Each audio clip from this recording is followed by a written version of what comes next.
እሬቻን ከመሬት ተነስቶ አንድ ሰው ሊያረጋው አይችልም። ማን ነው የሚያረጋው? እንዴት ነው የሚደረገው? የት ነው የሚደረገው? ማን ነው የደነገገው? ይህ የእሬቻ የአምልኮ ባህል በኦሮሞ ህብረተሰብ ዘንድ በጣም የተስፋፋ ስለሆነ አደራረጉ ይለያይ እንጂ መንፈሱ አንድ እንደሆነ ምንም ጥርጥር የለው። እሬቻ ቤዚካሊ ሃይማኖታዊ በዓል ነው። የሚያረጉት በርካታ መስዋዕት ያቀርባሉ። ጥቁር ያርዳሉ፣ ነጭ ያርዳሉ፣ ዶሮ ያርዳሉ፣ አረቄ ይደፋሉ። አንድ አዋቂ አለ ከተባለ ይኬዳል። ከጠንቋይ ቤት ነው የተሰጣቸው። አብዛኞቹ ነቢያት በፕሮቴስታንት ውስጥ ነቢያት የተባሉት ላይ ጠንቋይ ቤት የሚሄዱ አሉ። አልገባኝ። ሰላም ጤና ይስጥልኝ ውድ የኢያሪኮ ሚዲያ ቤተሰቦች እንዴት ናችሁ? እንዴት ከረማችሁ? እኛ አለን እግዚአብሔር የተመሰገነ ይሁን። ዛሬም እንግዲህ አዳዲስና በተለይ ደግሞ ወቅታዊ የሆኑ ቪዲዮዎችን ይዘንላችሁ መተናል። በዛሬ ቪዲዮ እንግዲህ ስለ እሬቻ ያልተሰሙ እጅግ በጣም የሚገራርሙ ዜናዎችን ይዘንላችሁ መተናል። እንዲሁም የዋቄ ፈታ እምነት ተከታይ የሆኑ ሰዎች እንግዲህ በሃይማኖታዊ ስርዓታችን ላይ አትገኙ አትምጡብን እያሉ ይገኛል። እሱንም ቪዲዮ የምናሳያችሁ ይሆናል። እንግዲህ የዛሬውን ቪዲዮ ሳታዩ በእርግጠኝነት እሬቻ ልታከብሩ መሄድ የለባችሁም። ስለ እሬቻ እጅግ በጣም ብዙ ዜናዎችን ይዘንላችሁ መተናል። እንዲሁም ነቢያቱ ነው ጠንቋይ ቤት እንደሚሄዱ ያውቁ ኖራል። በዛሬ ቪዲዮ እናሳውቃችኋለን ማን ወደ ጠንቋይ ቤት እንደሚሄዱ ማለት ነው። እሱ ብቻ አይደለም፣ በዛሬ ቪዲዮ ታዋቂው ነብይ የኦርቶዶክስ እምነት ትክክለኛዋ እምነት ናት እሷን ተከተሉ ብሎ ተናግሯል። ይህንን ቪዲዮ እንግዲህ ላይክ አድርጉ እያልን ዛሬ አንጨቀጭቃችሁም። ሁላችሁም ይህን ቪዲዮ ስትጀምሩት ላይክ አድርጋችሁ እንደምትጀምሩት ምንም ጥርጥር የለንም። ቀጥታ ወደ መጀመሪያው ቪዲዮ እናልፋለን። ትዳር እኮ እንደዚህ አይመራም አንበሳው። እና እንዴት ነው የሚመራው? ሚስት ማምሸትህን ካልወደደችው በጊዜ ግባ፣ አለቀ። የማመሸው እኮ ስራ መሰለኝ። ለሚስት ሲባል አምሽቶ መስራት አይደለም ሌላም ነገር ይተዋል። ለማንኛውም እህታችንን እንፈልጋታለን፣ አቃጥለህ እንዳደፋት። የምለፈው እኮ ለትዳራችን ስል ነው። በዛ ላይ የኔና የሷን ጉዳይ ለኛ ብትውልን አይሻልም? እንደሱ ብሎ ነገር የለም። ይሄ የእህታችን ህይወት ጉዳይ ነው። ለአስቤዛ ስጣት፣ ተንከባከባት፣ የምትልህን አድርግ፣ ትዳርህን በስርዓት ምራሽ። እኔ እንዳያመሽ ነገሩልኝ አልኳቸው እንጂ ላያዩኝ አልኳቸው እንዴ? እሺ ግን በነካጃችሁ የኔን ትዳር እናንተ ምሩትና የእናንተን ትዳር ደግሞ እኔ ልምራው።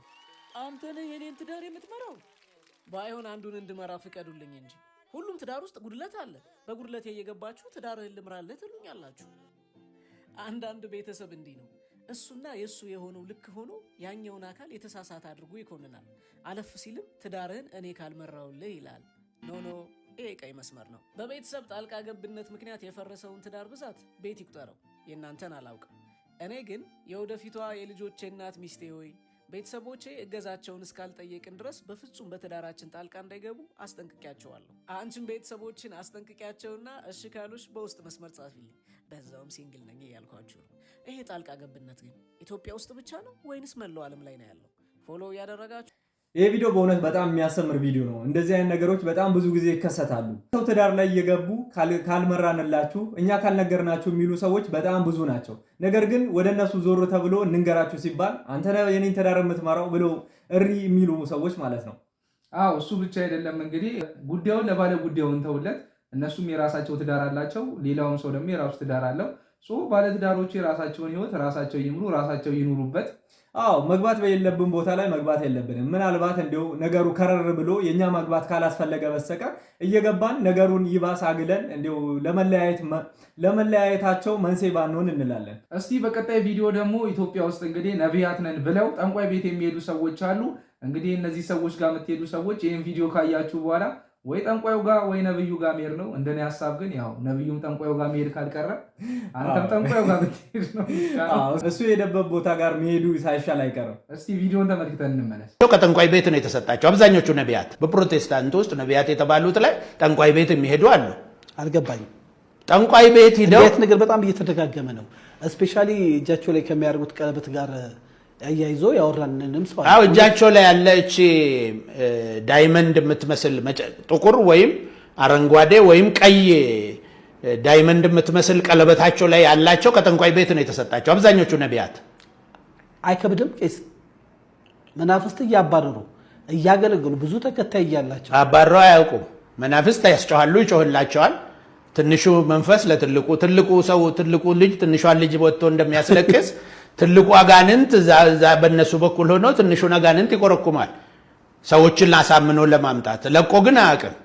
ይጮሃል፣ መጮህ ይጮሃል፣ አይለቅም። ስር ነቀል ለውጥ አይመጣም። በሽተኛ ተፈወሰ ሲሉም ተመልሶ ነው የሚሞተው። ከዚህ በፊት እኮ ተነጋግረናል። የኔ የሚስቴ ወንድም ሁሉ ራሱ እነዚህ ሐሰተኛ ነቢያት ድናል ብሎ መድኃኒት ተቀብሎ ምናምን ገደሉት አላልኩ? እንደዛው ብዙ የገደሉት ሰዎች አለ። እንደሱ ነው የሚያደርጉት እንጂ ድኖ ማዕቅም አጋንንትም ለነሱ ጮሆላቸው ለቆላቸው ማዕቅም በመናፍስት እንደሚንቀሳቀሱ ደግሞ ከሚያደርጉት አሁን ደግሞ ይሄ መናፍስት አሰራሩ ከምን ጋር ተያይዟል? ከዚህ በፊት ስንጮ የነበረው ከኒው ኤጅ ሙቭመንት ጋር ተያይዟል። በሳይኪክ ፓወር ነው ብዬ ወደ 5 መጽሔት እንዳውም ወንድማችን ሐዋርያት ታምራት ታረቀኝም በስንት ምክር ከሌሊቱ እስከ 9 ሰዓት ቁጭ ብዬ ምክሬው ተው ይሄን ነገር ይሄ የመንፈስ ቅዱስ አይደለም። ሳይኪክ ፓወር ተለማምዶ ነው ያመጣው። ነፍሴ ከውስጤ ወጣ ትሄዳለች ይለኛል። ማን ነው? ታምራት ታረቀኝ።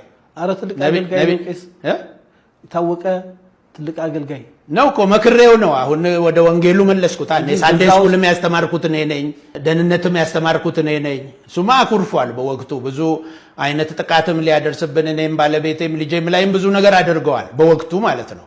አሁንም ሊያረጉ ይችላሉ። ከዚህ በኋላ ማረጉም የሚል ነገር የለኝም። ግን ምንድነው ያልኩት እኔ በጌታም ስላሳደግኩት ይህን ሰው እሱም መስክሯል፣ ወጥቶ ተናግሯል በወቅቱ ይሄን ተው ወንጌል ብንሰራበትስ ነው እኮ ያለኝ በአፉ። በሳይኪክ ፓወር ወንጌል አይሰራም። እንግዲህ እንደተመለከትነው ነው። ይህ ሰው እንግዲህ የፕሮቴስታንት እምነት ተከታይ ነው። እንግዲህ ነቢያት አጋንንትን እናወጣለን የሚሉት እነሱ በእውነት አውጥተው ሳይሆን አንዱ አጋንንት አንዱን አጋንንት እያዘዘው አንድ ትልቅ ሰው ሕፃንን ልጅ እንደሚኮረክሞ ማለት ነው እዛው ያለቅሳል እንጂ እየለቀቀ አይደለም። እነሱ አስወጥተው ማያውቁም እያለን ነው። አሁን እንግዲህ ይህ ሰው ደግሞ የሌላ እምነት ተከታይ ቢሆን ይገርመን ነበር። የራሳቸው ቤተ እምነት ተከታይ ሆነው በምን አይነት ልምምድ ውስጥ እንዳሉ እንግዲህ በግልጽ እንግዲህ ወጥቶ ተናግሯል። አሁን እንግዲህ በተለይ ደግሞ በጠንቋይ ቤት እየሄዱ ቀለበት እያሰሩ እጅ በጣም ብዙ የአጋንንት ልምምዶችን እንደሚያደርጉም እንግዲህ ነግሮናል። ጌታችን መድኃኒታችን ኢየሱስ ክርስቶስን እንግዲህ እንዳሉት በአጋንንት ኃይል ነው አጋንንትን የሚያወጣው ብለው እንደተናገሩት ማለት ነው። እነዚህ ሰዎችም እንግዲህ በአጋንንት ኃይል ትንሹን አጋንንት ዝም በል አትጩ እያሉ ሲያዙት እንግዲህ የተፈወሱ እየመሰላቸው ተፈወስን ይላሉ ማለት ነው። አሁን እንግዲህ ይህ ነገር እንግዲህ አሁን የጀመረ ይመስለናል እንጂ ከዛሬ 2000 ዓመት በፊት ለራሱ አይሁዳውያን ስለዚህ ነገር አስቀድመው ያውቁ ነበር። ጌታችን ኢየሱስ ክርስቶስም በመጣ ጊዜ እንዳይቀበሉት ያደረጋቸው ነገር አንዱ ይሄ ነበር። አጋንንትን ሲያስወጣ እንግዲህ በአጋንንት ኃይል ነው ይህ ሰው አጋንንትን እያወጣ ያለው ሲሉ ነበረ። እንግዲህ ከ2000 ዓመት በኋላ እንግዲህ በሀገራችን ላይ እንደ ድንቅ ወይም እንደ ተአምር የሚታይበት ጊዜ ላይ ደርሰናል። እንግዲህ ከዚህ በፊትም እንደተናገርነው ነው ይህ ነገር እንግዲህ ዘመናዊ ጥንቆላ ነው እያልን ነበር። ጠንቋይ ቤት ከመሄዳውን ወደ አንዳንድ አዳራሾች መሄዱ ነው ጉዞ። እንግዲህ በተለይ ደግሞ እንግዲህ እነሱ ነቢያት ናቸው ብላችሁ የምትሄዱ ሰዎች እነሱ ራሳቸው ከጥንቆላ ቤት ስለሆነ የወሰዱት ያንን አስማት ማለት ነው ዋኖቹ ጋር መሄድ ይቀላቸዋል። እንዲሁ ጠንቋይ አልተባሉም እንጂ እነሱ ራሳቸው የሚሰሩት ነገር በሰይጣን ኃይል ስለሆነ ማለት ነው። ብቻ ማስተዋሉን ይስጣችሁ ነው ለሁላችሁ የምንለው። ሁላችንም እንንቃ። እንግዲህ ወደ ማስተዋል እንምጣ። እስቲ ከዚህ በመቀጠል ደግሞ ስለ እሬቻ እንመለከታለን። እሬቻ ባህል አይደለም አምልኮ ነው እየተባለ ነው። እስቲ እሱም ቪዲዮ ተመልክተን እንመለስ። እሬቻ ሃይማኖታዊ በዓል ነው። ሃይማኖታዊ ክብረ በዓል ነው። የማን ብለህ ደግሞ ካልክ የኦሮሞ አይደለም። ነገር ግን በደንብ ላስተካክለው አሁንም የዋቄፈታ ኦሮሞ በዓል ነው። ኦሮሞ እኮ ኦርቶዶክስ አለ፣ ሙስሊም አለ፣ ፕሮቴስታንት አለ። የነዚህ ሰዎች አይደለም። እነዚህማ ጌታን ኢየሱስ ክርስቶስን አብ ወልድ መንፈስ ቅዱስ ነው ብሎ ለአምላካቸው በተገለጠላቸው መሰረት እግዚአብሔር እያመለኩ ያሉ ሰዎች ምስጋና ሁሌ በቀን ስንት ጊዜ ምናልባትም በየጊዜው በየወራቱ በየወቅቶቹ በየቤተክርስቲያናቸው እግዚአብሔርን ያመሰግናሉ። የነሱ ምስጋና ያ ነው። ለዋቄፈታዎቹ ግን በሃይማኖቱ ድንጋጌ መሰረት በአመት 2 ጊዜ የሚያረጉት የምስጋና በዓል ለነሱ በራሳቸው ስርዓት በኩል ለዋቃቸው ለሚያመልኩት አምላክ ዋቃ ላሉት አምላክ ለጥቁሩ አምላክ ወይም ደግሞ ለምጡቅ አምላክ ምስጋና ያቀርባሉ። እንግዲህ በዚህ ቪዲዮ እንደተመለከትነው ነው ኢሬቻ እንግዲህ የዋቄፈታ ሃይማኖት ነው ብሎናል ይህ ሰውዬ። እሱ ብቻ አይደለም እንግዲህ የሚያስገርመው ከዚህ በመቀጠል በመናሳያችሁ ቪዲዮ እንግዲህ የኦርቶዶክስ እምነት ተከታይ ሆናችሁ እንዲሁም ደግሞ የፕሮቴስታንት እምነት ተከታይ ሆናችሁ ባህላችን ላይ የተቀላቀላችሁ አታደብዝዙብን፣ ይህ የራሳችን የግላችን የሆነ የሃይማኖት ስርዓት ነው እያሉን ይገኛል። አዎ እሱ ብቻ አይደለም እንግዲህ አንድ የኦርቶዶክስ ቤተ እምነት ላይ የሙስሊሙ ቤተ እምነት የራሱን ሃይማኖታዊ ስርዓቶች ሄዶ እንደማያደርገው ሁሉ የኛም ቤተ እምነት እንግዲህ አንድ ራሱን የቻለ እምነት ስለሆነ የናንተን የተለያዩ መገልገያዎች አምጥታችሁ እኛ ጋር አታሳዩን፣ ይሄን ይዛችሁ አትምጡብን፣ ይህ እምነት እንጂ ባህል አይደለም እያሉን ይገኛሉ። እስቲ እሱን ቪዲዮ ተከታትለን እንመለስ። ኢሬቻ ቤዚካሊ ሃይማኖታዊ በዓል ነው። ከጥንት አባቶቻችን ሲያከብሩ የመጡት ነው። ስለዚህ አንዳንድ ደግሞ ክርስቲያን የሆኑ ሙስሊም የሆኑ ኦሮሞዎች ዋናው ነገር እኛ ይህ መግለጫ ያወጣንበት ምንድን ነው?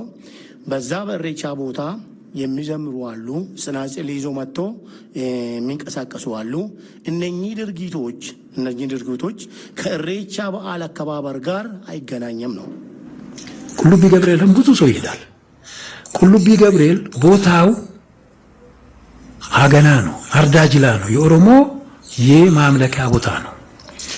ኢሬቻን ከመሬት ተነስቶ አንድ ሰው ሊያደርገው አይችልም። ማን ነው የሚያደርገው? እንዴት ነው የሚደረገው? የት ነው የሚደረገው? ማን ነው የደነገገው? ድንጋጌው ከባቢል አይደለም። ከምን ከዋቀፈታ ባህላዊ ሃይማኖት ኦሮሚያ አካባቢ ያለ የባህል እንቅስቃሴ ነው። እዚያውን ባህል ናቸው፣ እምነት ናቸው ነው። እነዚህ እኮ እምነቱ ውስጥ የመጡ እምነቱ የፈጠራቸው እምነቱ የወለዳቸው የእምነቱ ውጤቶች ናቸው። ዋቀፈታ የነበርኩት ዋቀፈታ ውስጥ ሆኜ በዛው ዋቀፈታ ውስጥ አምላክ እየፈለኩ በብዙ አምልኮ ውስጥ የነበር አምላኪ ተከታይ ብቻ ሳይሆን መሪም ነበርኩ። እዛው የሚያረጉት በርካታ መስዋዕት ያቀርባሉ።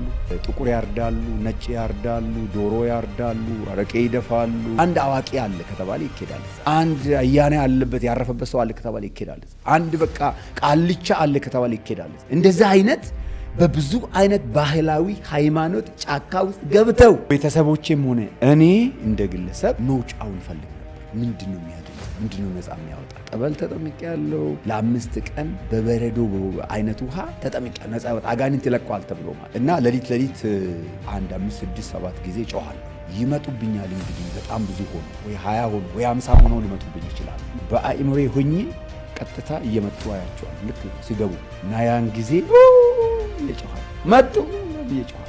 ራሴን በቃ ውጋውና ግደል እስከሚለኝ አይነት ማለት ራሴን ለማጥፋት ወሰንኩ። ዴው ምንድነው? ማን ነው የሚገላግለን ከዚህ? እንዴት ነው የምወጣው ከዚህ? አንድ ቀን ደረሰ። ያ አንድ ቀን እንደ ወትሮ ሊያሰቃዩኝ መጡ።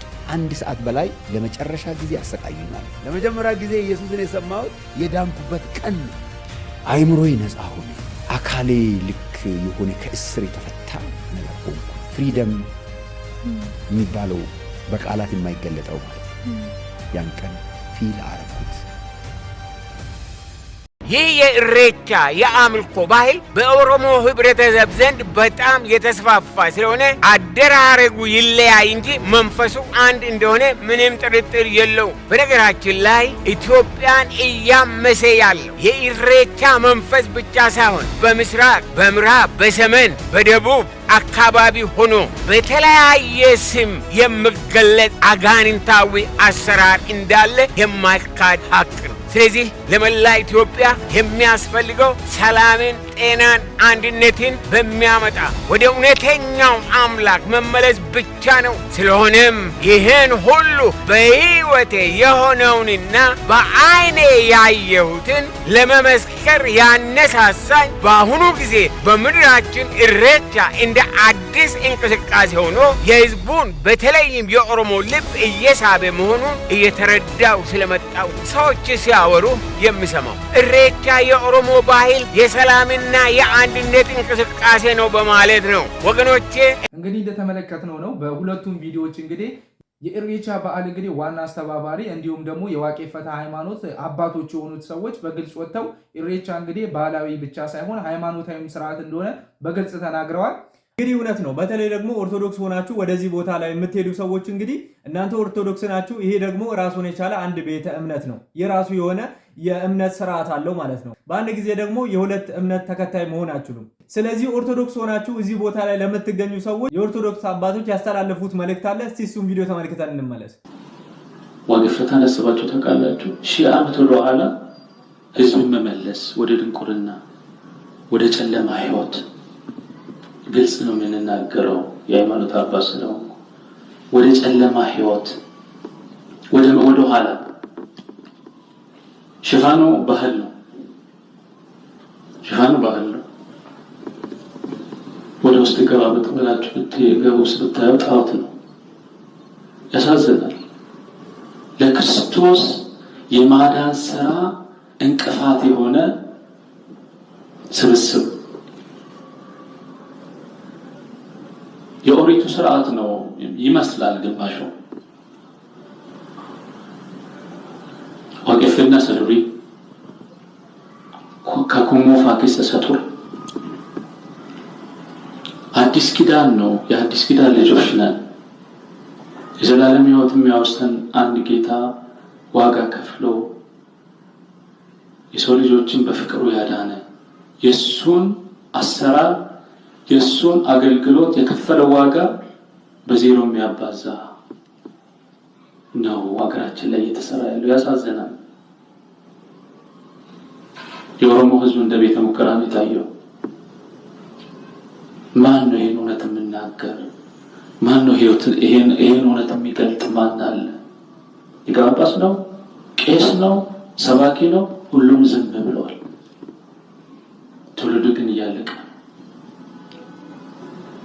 ብዙ ምስጢር አለ። በር የፈቻ ስም የሚደረገው ቅድም ብያቸው ሽፋኑ ባህል ነው። ክርስቲያን ሆነው ክርስቲያንን ብለው ይሄ ነገር ሲነገር የሚቆጠቁጣቸው ራሳቸውን የሚያማቸው ሰዎች አሉ። ይመማቸው ለምን ጭንቅላታቸው አይፈነዳም? የራሳቸው ጉዳይ። እውነት ነው የምንናገረው። ወደንም ጠላንም ያለ ክርስቶስ የዘላለም ህይወት የለም። የዘላለም ህይወት የሚሰጠው እሱ ነው። በ40 ቀን በ80 ቀን ያገኘነን ልጅነት በዚህ በጣዖት አሰራር ግን እያጣን ነው ያለው። ከኛው መስቀል ይዘው ካህን ተብለው ለዛ ግን በርቱ የሚሉ አሉ። ወደ ዝርዝሩ አልገባም። እኔ ብቻዬን ምንም ለውጥ ማምጣት አልችልም። እናንተን ግን ይዤ ብዙ መስራት እችላለሁ። እንግዲህ እንደተመለከታችሁ ብፁዕ አቡነ ሄኖክ ስለ ኢሬቻ እንግዲህ እንደዚህ ባለ መልኩ ለኦርቶዶክስ እምነት ተከታይ ልጆች እንግዲህ ይህን አይነት መልእክት አስተላልፈውልናል። አሁን እንግዲህ እናንተም ሀሳብ አስተያየታችሁን በኮሜንት መስጫው በኩል አስቀምጡልን። ይህንን ቪዲዮ እንግዲህ እስካሁን ላይክ ያላደረጋችሁ ካላችሁ፣ በቀጣይ ቪዲዮ ደግሞ እንግዲህ ነብዩ ስለ ኦርቶዶክስ ተዋሕዶ ቤተክርስቲያን እጅግ በጣም አስገራሚ ነገር ተናግሯል። የኦርቶዶክስ እምነት ተከታዮችን ውደዷቸው፣ አክብሯቸው፣ ትክክለኛው መንገድ ላይ ነው ያሉት ብሏል። እስኪ እዙ ቪዲዮ ተመልክተን እንመለስ። I know the Orthodox Christians in this country በዚህ ያሉ የኦርቶዶክስ አማኞች are really following the truth. እውነቱን እንደተከተሉ አምናለሁ። That was the truth. She actually saw it in a vision. በራእይ እንዳየችው አምናለሁኝ እኔ። And some of you oppose the Orthodox Christians. አንዳንዶቻችሁ ደግሞ ኦርቶዶክስ ክርስቲያኖችን ትቃወማላችሁ። But I came with the revival message. ግን የሪቫይቫል መልእክት ይዤ መጥቻለሁ። Without them, even the history of Christianity will not be here. ያለ እነሱ የክርስትና ታሪክ እንኳን እዚህ አይኖርም ነበር። So when you see them, don't oppose them, support them. ስለዚህ ስታዩአቸው አትቃወሟቸው፣ ደግፏቸው፣ አክብሯቸው። እንግዲህ እንደተመለከትነው ነው ይህ ሰው እንግዲህ በአዳራሽ ውስጥ እንግዲህ በግልጽ ኦርቶዶክስ ቤተክርስቲያን እንግዲህ ትክክለኛ መንገድ እንደሆነች እነሱን መቃወም ኦርቶዶክስን መቃወም እንደሌለብን እንዲሁም ደግሞ እነሱን ማበርታት እንደሆነ መደገፍ እንዳለባቸው ለእምነቱ ተከታዮች የተናገረ ነበረ። እንግዲህ ይህን ነገር የሰማችሁ የፕሮቴስታንት እምነት ተከታዮች ምን ትሰራላችሁ? እሱ ከመሰከራላችሁ አይቀር እኛም ቀጥተኛው እምነት ኦርቶዶክስ ናት እያለን እየመሰከርንላችሁ ስለሆነ ወደ ቀጥተኛው እምነት ኑ እንላችኋለን። ከዚህ በመቀጠል ደግሞ ሰሞኑ አነጋጋሪ የነበረው ቪዲዮ እንግዲህ እሸቱ መለሰ ከሊቃውንቱ ጋር ያደረገው ድንቅ የሆነ ውይይት አለ። እስቲ እሱን ቪዲዮ ተከታትለን እንመለስ። አሁን ቅዱሳንን አያማልዱም ብለው ይናገሯቸዋል አይደል? እንዲህ በራሱ እኮ ባለቤት እኮ ቅዱስ ጴጥሮስ እኮ ጠይቆታል። ንሕነ ሀደግነ ኩሎ ወተሎናከ ምን ተንከን ረክብ። ምን ማለት ነው? እኛ ሁሉን ነገር ትተን ተከተልነ በኋላ የምናገኘው ምንድን ነው? ጥያቄው ማንን ነው እንደዚህ የሚለው? ጌታን ነው የጠየቀው ቅዱስ ጴጥሮስ። እናንተ ሁሉን ትታችሁ የተከተላችሁኝማ እኔ በምመጣበት ሰዓት በ12 ወንበር ላይ ተቀምጣችሁ በ12 ነገደ እስራኤል ላይ ትፈርዳላችሁ። ሐዋርያትን ታዲያ ወንጌል ላይ ያለልህ እኮ ትፈርዳላችሁ። ታዲያ ትፈርዳላችሁ እኮ ነው ማቴዎስ 19 ስለ አማላጅነት ሁልጊዜ ስንነጋገር እንኖራለን አይደል? ያማልዳል አይማልድም? ይፈርዳል። ቅዱስ ጴጥሮስ አይደል ቁልፍ የተቀበለው? ቁልፉን ከተቀበለ በኋላ በምድር ያሰርከው በሰማይ የታሰረ፣ በምድር የፈታው በምድር የተፈታ ነው። ስለዚህ ፍርድ አይደለም ወይ? ነገር ግን በቅዱሳን ላይ አንደበቱን የሚያነሳ ሁሉ አንደበቱ ይዘጋ። ሌላ ምንም ነገር አንለው። ቃለ ሕይወት ያሰማልን። አንድ አባባል አለ ማለት የሰማና ያነበበ ያነበበና የተማረ የተማረና የተረጎመና ያመሰጠረ አንድ አይደለም። አሁን ይሄ ሰውዬ ጥራዝ ነጠቅ እውቀት ነው የያዘው ማለት 7 ዓመት ገብረ መንፈስ ቅዱስ ባህር ላይ የሚል የለም 100 ዓመት ነው እንደውም የሚለው በደንብ እንጨምርለት ማለት ነው። መጽሐፍ ቅዱስ ማለት እኮ እንደው ከሰማይ የወረደ ነገር አይደለም። ሐሳቡ የልዑል እግዚአብሔር ቢሆንም የጻፉት እኮ ቅዱሳን ሰዎች ናቸው። ለምሳሌ በረከታቸው ይደርብንና ብርሃነ ዓለም ተክለ ሃይማኖትን ከነብየ እግዚአብሔር ኤልያስ ጋር እኮ ማነጻጸር እንችላለን። ነብየ እግዚአብሔር ኤልያስም ድንግል ነው አስተምሯል። አባታችን አቡነ ተክለ ሃይማኖትም ድንግል ናቸው አስተምረዋል። ጣዖታትን አፈራርሰዋል። ምንም ኤልያስ የሰራውን ስራ ተክለ ሃይማኖት ሰርተውታል። ለዚህ ነው የኢትዮጵያ ኦርቶዶክስ ተዋሕዶ ቤተክርስቲያን ብርሃነ ዓለም ተክለ ሃይማኖትን መዝና አክብራ 10 ማዕረግ ለደረሱት ለአባታችን ለተክለ ሃይማኖት ገርል ጽፋ ቤተ መቅደስ ሰርታ ታቦት ቀርጻ አባታችሁ እንኩ ብላ የሰጠችን በኤልያስ ሚዛን ተመዝነው ነው። በዮሐንስ መጥምቅ ሚዛን በመጽሐፍ ቅዱስ ካሉት ዮሐንስ ወንጌላዊን የተቀበለ ሰው ዮሐንስ አፈወርቅ መቀበል አለበት። ለምን? ዮሐንስ አፈወርቅና ዮሐንስ ወንጌላዊ ለኢየሱስ ክርስቶስ የሰሩት ነገር አንድ ስለሆነ ዮሐንስ አፈወርቅ ማለት ዮሐንስ ወንጌላዊ ምንም ልዩነት የላቸውም ማለት ነው። እረፍታቸው የመኖር የዘመናቸው እንጂ ልዩነት የለም። በእውነቱ እንግዲህ ይህን የመሰለ ድንቅ ውይይት ትናንትናም ጋብዛችሁ ነበር። ከትናንትናው የቀጠለ ነው እንግዲህ ይህ ቪዲዮ። አዎ በጣም እንግዲህ አባቶቻችን የሚሰጡት መልስ እጅግ በጣም የሚያስገርም መልስ ነው። ቅዱሳን ከማማለድም አልፈው እንደሚፈርዱም እንግዲህ በመጽሐፍ ቅዱሳዊ ማስረጃ እየነገሩን ይገኛሉ። አዎ እንግዲህ አባቶቻችን ሲናገሩም እንደሰማ ነው እንግዲህ እኛ አሁንም ያለነው ቅዱሳን ያማልዳሉ አያማልዱም ነው። በቅዱስ ወንጌሉ ደግሞ እነሱ እንዳሉት እንግዲህ ቅዱሳን የመፍረድ ስልጣን ተሰጥቷቸዋል። እንዲሁም ለቅዱስ ጴጥሮስ እንግዲህ እንካ ብሎ ቁልፉን እንደሰጡ የመንግስተ ሰማያትን በግልጽ እንግዲህ ተናግረውልናል። አዎ እንግዲህ በእውነት ለሁላችሁም ማስተዋሉን ይስጣችሁ ነው የምንለው ቅዱሳንን ለምታቃሉልና እንግዲህ ዝቅ ለምታደርጉ ሰዎች ማለት ነው። ይህን የመሰለ ቪዲዮ እንግዲህ በዚህ ላይ የምንቋጭ ይሆናል። ሁላችሁም ይህን ቪዲዮ ላይክ ማድረግ እንዳትረሱ። እንደተለመደው እንግዲህ ሀሳብ አስተያየታችሁ ያስፈልገናልና በኮሜንት መስጫው ቦታ ላይ የእናንተን ሀሳብ አስተያየት ሁልጊዜም የምንጠብቅ ይሆናል። ሰብስክራይብ ያላደረጋችሁ ደግሞ ኢያሪኮ ሚዲያን ሰብስክራይብ በማድረግ ቤተሰብ ሁኑ እንላችኋለን። ቀጣይ በሌሎች አስተማሪና ወቅታዊ በሆኑ ቪዲዮዎች እስከምንገናኝ ድረስ ቸርን ሰንብት።